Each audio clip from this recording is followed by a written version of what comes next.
जानिए हर सच की कहानी दिनेश ठक्कर की जुबान आपके अपने नेशनल न्यूज इंडिया पर। सूरत लाजपोर जेल के बाहर खड़े हैं सर, तो आज किस लिए सूरत लाजपोर जेल आना हुआ? मैं आज अपने क्लाइंट श्री नारायण साईं जी से मिलने यहाँ आया था। लॉयर्स और क्लाइंट के प्रिविलेज्ड कम्युनिकेशन होते हैं, तो वो बातें वो हुई। स्वास्थ्य कैसा है उनका? मतलब वो स्वास्थ्य मोर और लेस उनका ठीक है। एक ऑर्डर है और वो ऑर्डर गलत है, जिसके चलते हमारे क्लाइंट ने उसे हाई कोर्ट में चैलेंज किया और हाई कोर्ट उस पर बहस सुनकर डिसाइड करेगी। लेकिन इस केस में पुलिस ने जब चार्जशीट फाइल किया था तो पूरे इन्वेस्टिगेशन में भी नारायण साईं जी के खिलाफ कुछ नहीं पाया था और इसलिए उनको कभी आरोपी बनाया ही नहीं था। अगर मैं कह रहा हूँ कि अगर जीत जाते हैं तो ये ऑर्डर यहाँ से जो उनको बुलाया गया है वो सेट असाइड हो जाएगा, मतलब उसको रद्द कर दिया जाएगा, तो फिर आरोपी नहीं रहेंगे और उनके खिलाफ केस बंद हो जाएगा। तो इस खबर को लेकर आप लोगों की क्या राय है? आप लोग भी वीडियो के कमेंट बॉक्स में जाकर आप लोग भी अपनी राय अवश्य रखिएगा।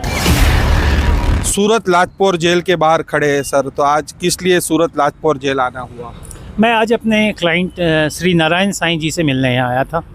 और क्या मैटर था? मतलब आज सेशन कोर्ट में भी आप उपस्थित रहे? आज नारायण साईं जी के खिलाफ एक केस जो सेशन कोर्ट में चल रहा है, जिसमें पुलिस ने उनके खिलाफ चार्जशीट में नहीं फाइल किया था, वो एक्यूज नहीं थे कभी भी इस केस में, जिसपे कोर्ट ने उनको 319 सीआरपीसी के तहत बुलाया था, जिसको हम लोगों ने ऑलरेडी जिस ऑर्डर को हाई कोर्ट में चैलेंज कर रखा है वो आज ट्रायल कोर्ट में यहाँ लिस्टेड था, लगा हुआ था, तारीख थी उसकी, उसी को अटेंड करने आया था। और उसके बाद मैं अपने क्लाइंट श्री नारायण साईं जी से मिलने के लिए जेल में आया था ताकि केसेस के बारे में अपडेट ले सकूं। सर और कुछ बात हुई कि केवल केसेस के बारे में बात हुई?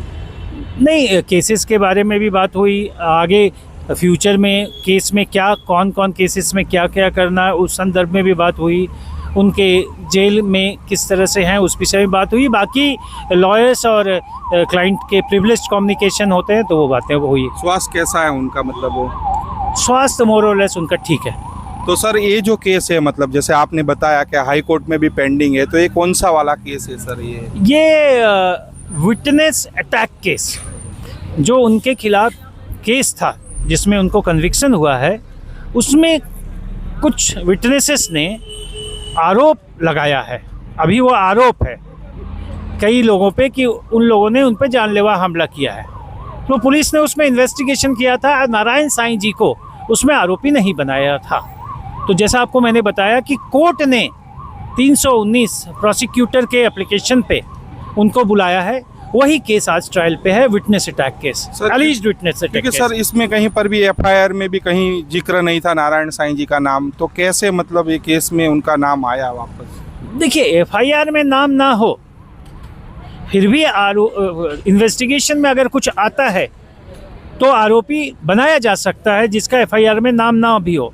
लेकिन इस केस में पुलिस ने जब चार्जशीट फाइल किया था तो पूरे इन्वेस्टिगेशन में भी नारायण साईं जी के खिलाफ कुछ नहीं पाया था और इसलिए उनको कभी आरोपी बनाया ही नहीं था।